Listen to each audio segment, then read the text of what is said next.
Alex Answer here, September 9th in the year 2017. In this video, I want to talk about how the events that are happening right now, the mandatory evacuations out of the South Florida area, as there's been a lot of anticipation as to which side of the coast Hurricane Irma would be affecting more, or would it go right down the middle. So we have these events that are taking place in real time for us to study and learn from. What are some of the glaring lessons that we can learn from the mass evacuations taking place? Areas in which people did the right thing and areas in which people make a mistake. Obvious areas, I've talked about this before, where a lot of people don't think with foresight. A situation with the freeway being shut down. Now, I haven't followed the news regarding Florida today. I've been making some videos. I'm going to be looking into that lately, but it hit several hours ago, and it's been downgraded and then upgraded from 5 to 4 down to 3, then back up.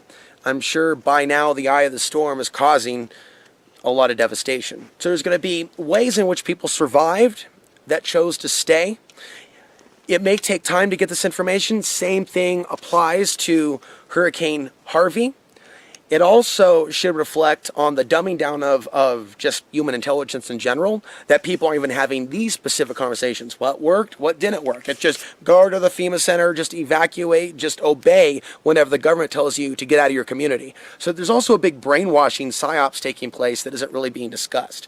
People are straight up being told, get the F out, get the F out, get the F out, and we might just kick in your door to make sure that you got the F out. And this is really psycho. This is not right. Whether it was caused by the sun or the solar flares or climate change or God or a weather weapon, doesn't matter. Government has no place telling us whether we can stay home or not. So there's a conditioning process taking place. There's guilt tripping going on.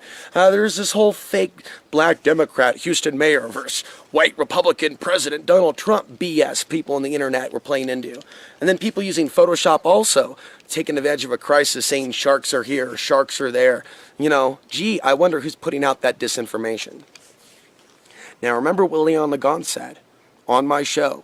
He said the natural disasters would precede the invasion. It keeps coming back down to this, that our country is being weakened by design before World War III. And you look at what's taking place now, the historic storms, Hurricane Irma, Hurricane Jose, just boom, one after the other. This is just, and it's just like something out of the day after tomorrow with the multiple hurricanes. Crappy movie, interesting predictive programming. Climate change. Now it's time for the world to realize that, yes, Trump pulling out of the Paris Accord is obviously how this transpired. So we have actually atheists talking about like end times biblical, when half the time they're talking about God doesn't even exist. Are you noticing that psyops as well? So if they can fit into their man is causing global warming argument, then yes, they're going to use the word biblical, end of days, things of that nature. And it's just more propaganda. So there's other things that we can learn from the disasters. There are some people out there that have large families, lots of mouths to feed, and they're responsible for a lot of people's survival. And, you know, that's something for people to consider. You know, there are people out there that have a lot of mouths to be responsible for. There are those of us that have worked very hard, unsuccessfully so, to maybe have family or have loved ones. And we found ourselves without. Well, it's actually something that we might want to reconsider. Our own self-pity, we actually might want to reconsider. So they chose to go with other men and other people in this world. Wish them the best of luck. For those of us that are seeing the writing on the wall, especially if we've reached a certain age, maybe we're over the hill, we have to now use foresight and realize if we have something like a safe part of America, maybe one of the safest places of America, we have to keep away those bad friends, those fake friends, male and female. They're going to act like they're friends later when it's literally their community on fire. Those are survivalists that will screw and do and say anything to survive. We don't want those people in our lives. If they're not friends now, how will they be in the future? It's important to understand human psychology, as disturbing as it might be. We want to think about, of course, those situations where people are evacuating the freeway. Look at these places. Oregon, where there's a fire. I-84 is shut down because of a fire bigger than Eugene. So I don't think that people are really thinking through where they would head, and having a pack and things of a certain nature already in order. A lot of people are stuffing their car full of things. So it's really going to be interesting to see how all of this plays out. And what Americans really haven't got a chance to see yet is a long-term crisis where the government isn't able to respond and rescue, to where you literally have a survival situation going on for weeks and weeks and months. Hurricane Katrina, that's not a situation where the whole grid is down.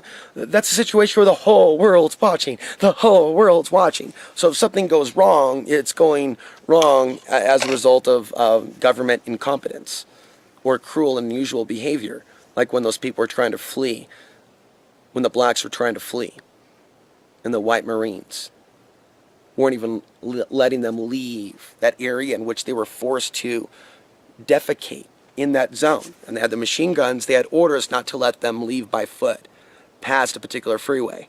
I interviewed a woman. I don't know if she ever uploaded it onto the internet, but it was back in 2005 or 6.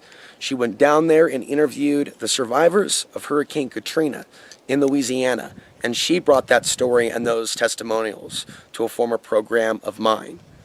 I wish some of these people had thought more about archiving their information on the internet.